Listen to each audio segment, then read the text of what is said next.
Hey everybody, I'm back again, and for this haul, I have my Allurial subscription box. So actually, the past couple months I have been putting this on hold, just because I haven't liked the selections so far, and the only one I really liked was September's, which was Entanglement of Rival Wizards.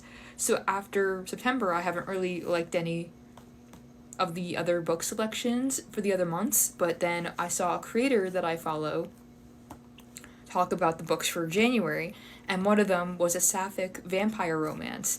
And as soon as she said sapphic, I immediately was like, can I unskip? Let me unskip. I accidentally had skipped the month for January, not realizing. So luckily I was able to unskip on their website, and I was able to add this book to my box. So let's get right into it. So here's the box. Let's get right into it. So I'm very excited to see what this book looks like. I've seen what it looks like, but I've only, seen it online. So to see it in person is going to be different. And inside, you got a cute little matching bookmark with all the tropes on the back. And apparently it kind of like matches the cover in a sense. It's almost like an exact match, so I thought that was really cool. So that's all in the box. And now for the book.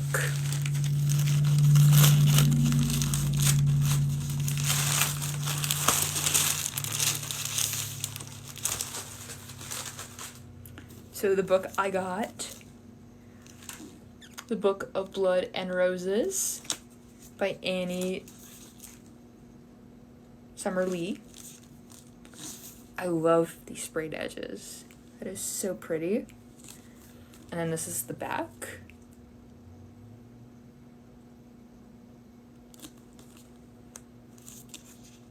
So pretty. So this is kind of what like they meant, was like the book kind of matches. Like the bookmark kind of matches with the cover.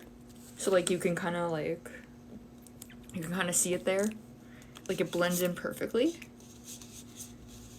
So like it's not like an exact match, but like it lines up really well. So I thought that was really cool. And this is different. Like the other bookmark I have from Allurial didn't have the tropes on this one, so I thought that was really cool. And now let's see the end pages. Here is one of the end pages. I think it's roughly the same on the other side. So it's not like too different between the books. So like this side, it's roughly the same, but it is really pretty. And then look at that sprayed edge here with the moon. And then over here, and then the bottom.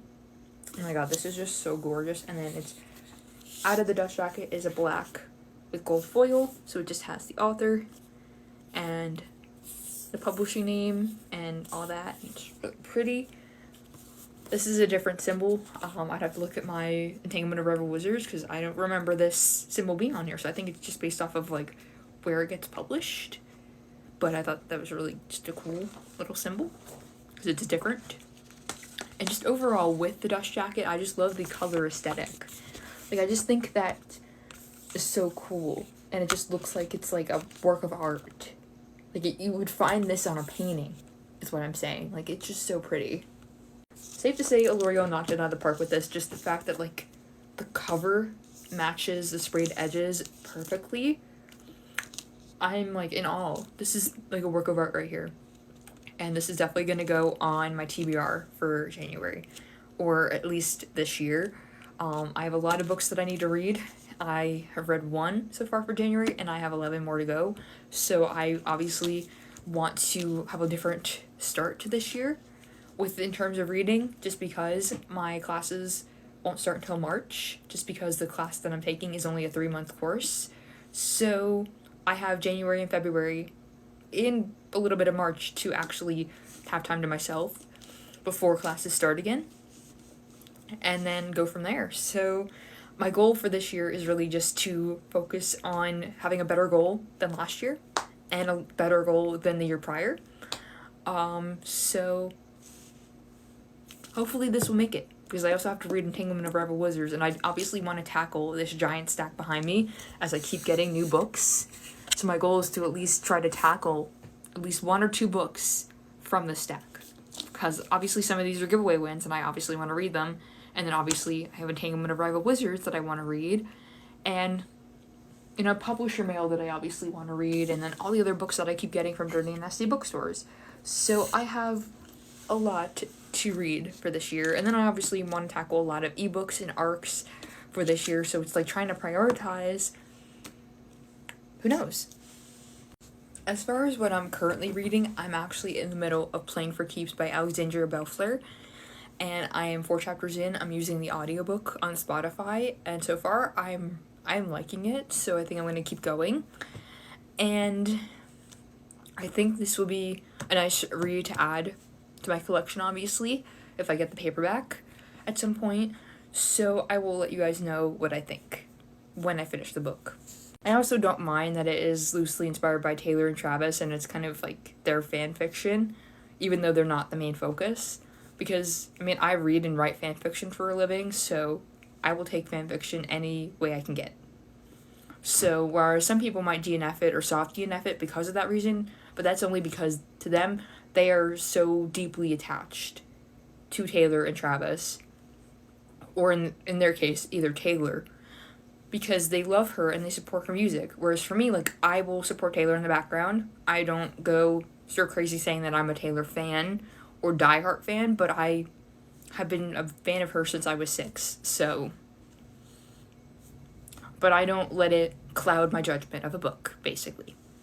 The only reason I would DNF a book in this, capacity, if it was like a fan fiction, but the fan fiction was mostly centered around like characters in the background and not the main characters themselves in the fan fiction. Like how was like, whereas in this instance, for this book, if the focus went to Lyric and Cash and shifted focus off of Poppy and Rosalind, the only way I would be kind of annoyed is if the main characters were then automatically made secondary and vice versa, So that's the only reason I would like DNF a book in that kind of way. I've only DNF'd 1 book in my life, and that was New Jersey Noir, which was a poem book about my state. Maybe at one point I will read that book again. I barely got through the first paragraph of poem, and I just I don't think this book is for me. So then I just read Bones of the Lost. But then I didn't get through the whole book. I got to maybe like chapter 20, 19 or 20 by that point, or 21.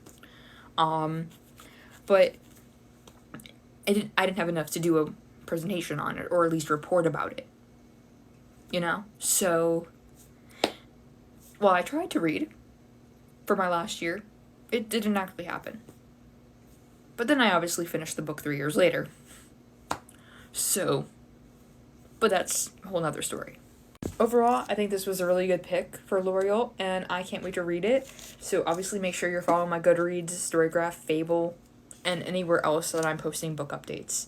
And I'll see you guys in the next video. Bye!